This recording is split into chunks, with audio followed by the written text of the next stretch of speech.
everyone, I'm so excited to share this video with you because to me this is the crux of yoga, finding your balance. Isn't that what we're all striving for? Coming into that happy medium, finding that optimal way where we're active and relaxed, where we're engaged and introspective, where we're strong and flexible. This is really the heart of yoga to me.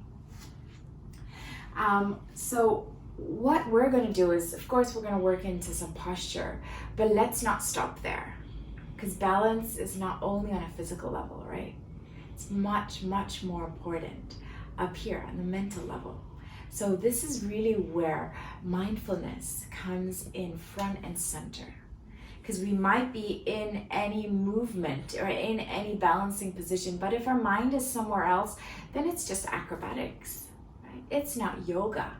Yoga is the unification, is the balance between body and mind. So what I like to do first is simply stand,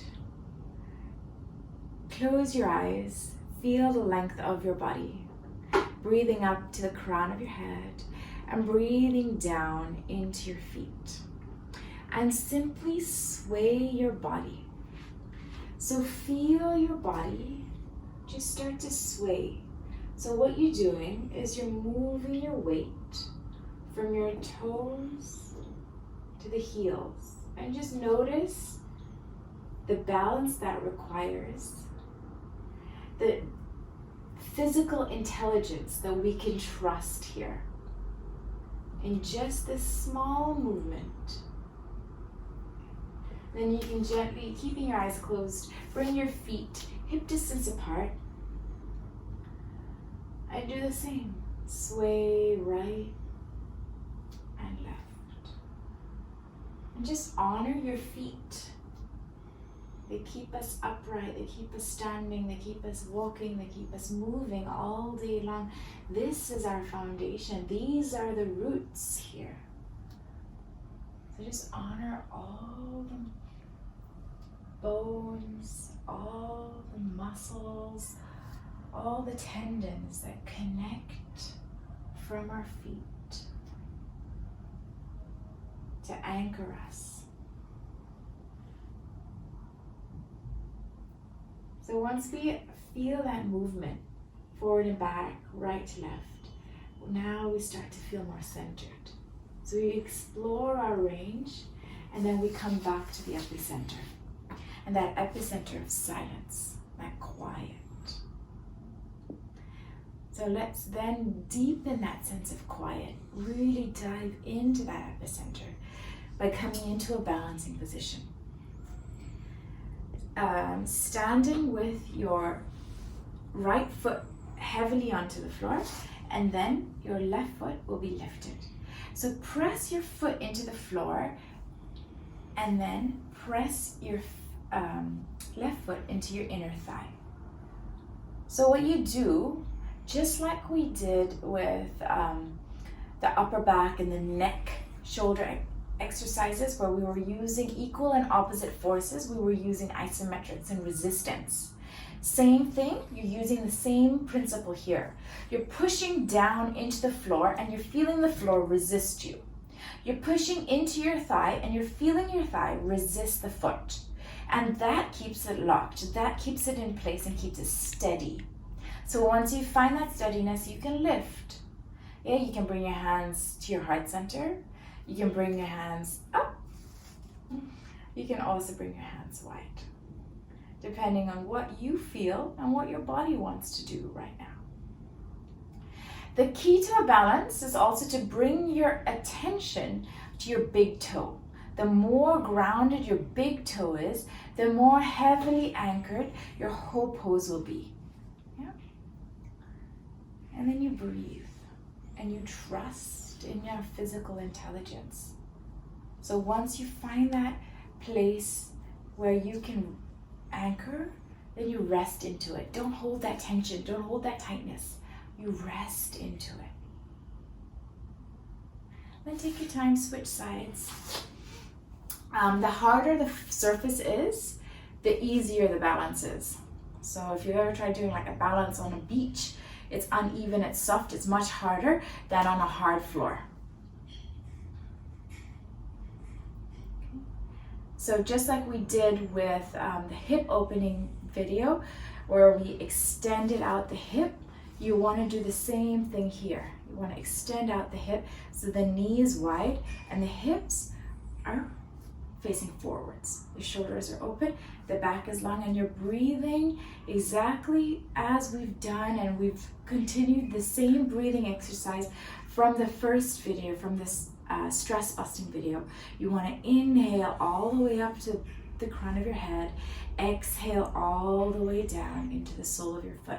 So you're finding your balance, and then you're really syncing your breath, your body, and your mind. This is why I love the balancing poses, because it's such a clear, quick way to bring me back to the present. If I'm finding my mind all over the place, I'm not going to be able to hold the balance. My body will be all over the place too. So it helps to bring everything back into unity. So this is tree pose, my absolute favorite pose. Great. The second pose we're going to go through today is balance and movement, and the importance of equal and opposite. Yeah, so we are made to function on an equal and opposite plane. Even the right hemisphere of the brain governs the left side of the body. The left hemisphere of the brain governs the right side of the body. So this, even if you look at the helix of the DNA, it's all about interconnections. It's all about equal and opposite. So same thing now, like we did with the previous pose where we did cat-cow, where we inhale and exhale to release the upper back tension. We're going to now weave in a sense of balance in the movement, which is why mindfulness is front and center here. So what I want you to do is lift the left leg and the right arm up. First, you find your balance static, holding it. So again, we're working equal and opposite. It's really, really great in terms of optimal functioning for the body, for the mind, for your energy. It really clears out the energy blockages too. And then what you do is you exhale and you bring your elbow and your knee towards each other. Bring your breath, inhale, stretch and extend, exhale, curl. Inhale, exhale, inhale. So this is dynamic, but it's very mindful. So there's a stillness in the mind and a movement in the body. This is balance, because for so many hours of the day, there's so much movement in the mind and a sedentary, a stillness holding in the body. So this is where we can reverse that, creating a balance even in our lifestyle. And let's switch sides. Try to do 10 on each side. Inhale, exhale.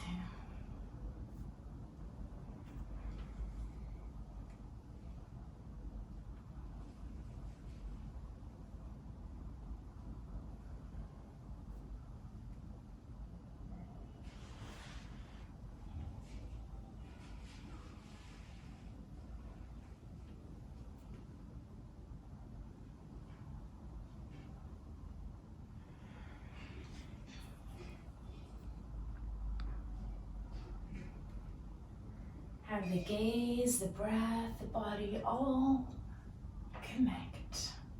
Keeping the mind nice and quiet, focused and fully present. Yeah. So that's a balance in movement. And the third balance I want to just bring into light is a balance in strength. And why is it that we work around strength in yoga? Why is it that we work in flexibility in yoga? So this is what this pose will show, a balance in strength and flexibility. And it's not only for the physical level. It's really to start at the physical level and then have it reflect on a much deeper level, on a psychological level, on an energetic level. So the strength, when you're feeling strong, how else are you feeling? If you're feeling physically strong, you've got this can-do attitude. You've got a sense of confidence. You've got an inner strength. And that's what we're cultivating with the strength, with the weight-bearing poses. It's an inner strength. You're not feeling deflated. You're not feeling defeated. You're feeling able, capable. And the flexibility aspect of it, you're opening, right? It's an opening, it's an expansion. So even though we're feeling confident, we're not feeling confident with a rigidity. We're feeling confident with an openness, with a flexibility, an openness of mind, being open-minded, and yet being steadfast, and yet being, disciplined. And so that is the character aspect of strength and flexibility, which we practice on a physical level on the mat. So just getting an understanding here of why we do what we do when we are on the mat. As it is a physical training, but it's far deeper than that too. So here it's you set up with boat. So you just do this a little bit to engage your core. Core strength, so important for the posture, but this is really where our sense of self, our willpower, solar plexus comes into play, yeah? So this is nice, strong in terms of our identity. And then we open into flexibility and open-mindedness, a sense of surrender, a sense of trust. So placing one foot in like a half lotus position at the top crease of your hip, and then interlace your fingers behind your knee and you hold it, okay? So you're working the hip flexibility. You're also working a bit of hamstring. If you're comfortable, you can work to hold on to the foot and just breathe. You're keeping that openness in the chest and the shoulders and the back. And then again, remember the balance, right? Engaging by grounding down so that you don't roll forward or back. And then just switch sides after 10 breaths. You place it right up to the hip crease. Bend the knee so that you can interlace your fingers, and then bring your hands anywhere along the foot so that you feel a gentle stretch that you can breathe into. A lot of yoga is also to push our comfort zone, not so much that we can do these advanced poses to boost our ego. We're pushing our comfort zone to notice that there's such a deep well of capability, and a lot of the resistance we put on ourselves is self-inflicted, right? So to allow yourself to find comfort in discomfort, even though it feels tight, can you breathe through it? Or are you holding your breath? Are you clenching your jaw and just hoping the 10 seconds are up so you can release it? So finding comfort even in uncomfortable positions. And that's the 3 poses of balance.